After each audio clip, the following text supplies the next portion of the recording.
കാണാമൊരു വേറിട്ട പ്രതിഷേധം.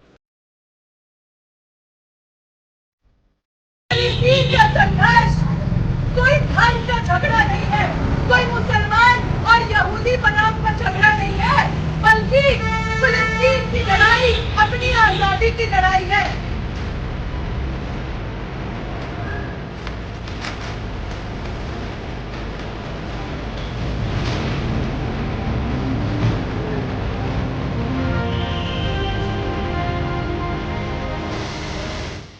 आप लोग सोच रहे होंगे कि क्यों हम स्टूडियो के बाहर ये प्रदर्शन कर रहे हैं, तो हम आपको बता दें, स्टूडियो जो टाटा का इंटरप्राइज है, यही टाटा और इसकी कंपनियां इजराइल की मिलिट्री फोर्सेस को वहां फिलिस्तीन के बच्चों को मारने के लिए, वहां जेनोसाइड करने के लिए, फिलिस्तीन के आम नागरिकों, बेगुनाह लोगों का कत्लेआम मचाने के लिए ये टाटा की इंटरप्राइज और स्टूडियो इन्वेस्ट करती है, उनके साथ मुनाफे के सौदे करती है। आपको बता दें कि ना सिर्फ स्टूडियो लेकिन टाटा ग्रुप की तमाम ऐसी कंपनियां जैसे कि Tata advancement system limited Israeli aerospace industries के साथ गठजोड़ में है, जो पाक बारूद और उसके बाद इलेक्ट्रॉनिक वॉरपेयर बनाने का मैन्युफैक्चर करने का काम कर रही है। इसके अलावा TCS टाटा कंसल्टेंसी सर्विसेज आज इजराइल का जो प्रोजेक्ट है, प्रोजेक्ट टिम्बर्स, उसमें इन्वेस्ट करती है और उनको IT और क्लाउड की सर्विसेज प्रोवाइड करती है।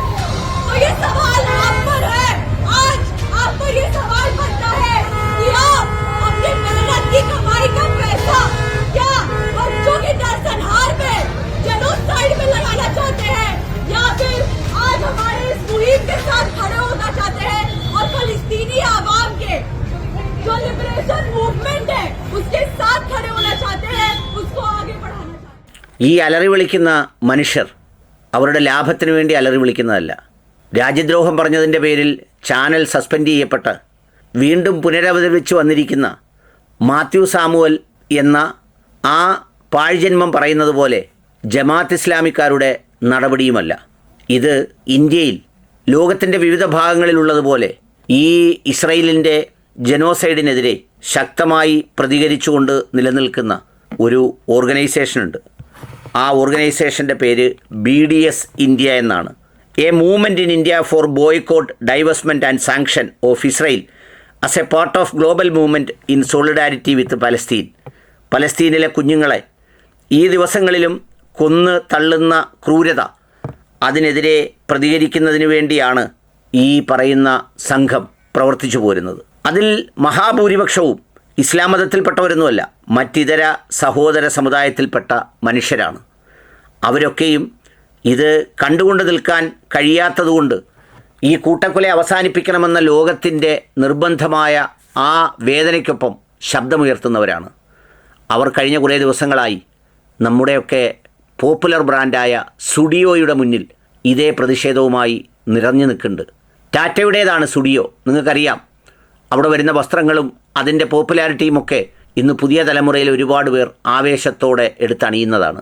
പക്ഷേ വിയർപ്പ് തുന്നിയിട്ട കുപ്പായം എന്ന് വേടൻ പാടിയതുപോലെ രക്തം തുന്നിയിട്ട കുപ്പായം പോലെയാണ് ആ സ്റ്റുഡിയോയുടെ വസ്ത്രങ്ങൾ കാണേണ്ടതെന്നാണ് ഇവർ ലോകത്തോട് വിളിച്ചു പറയുന്നത്. കാരണം ഈ ടാറ്റയുടെ സ്ഥാപനമായ സ്റ്റുഡിയോ ഇസ്രയേലിയുടെ ആയുധ നിർമ്മാണ കമ്പനിയിലേക്ക് ഇൻവെസ്റ്റ് ചെയ്ത് ഈ യുദ്ധത്തിൻ്റെ ലാഭമെടുക്കാൻ, അതായത് ഈ കുഞ്ഞുങ്ങളെ കൊന്നുതള്ളുന്നതിൻ്റെ ലാഭമെടുക്കാൻ വേണ്ടി അതിലേക്ക് മുതലിറക്കുന്ന, ആ മുതലിറക്കാൻ വേണ്ടി നൽകുന്ന പണം നമ്മൾ വാങ്ങുന്ന ഓരോ വസ്ത്രത്തിലൂടെയുമാണ് അവർ നേടുന്നത് എന്നാണ് BDS അതിലെ പ്രവർത്തകർ ലോകത്തോട് വിളിച്ചു പറയുന്നത്.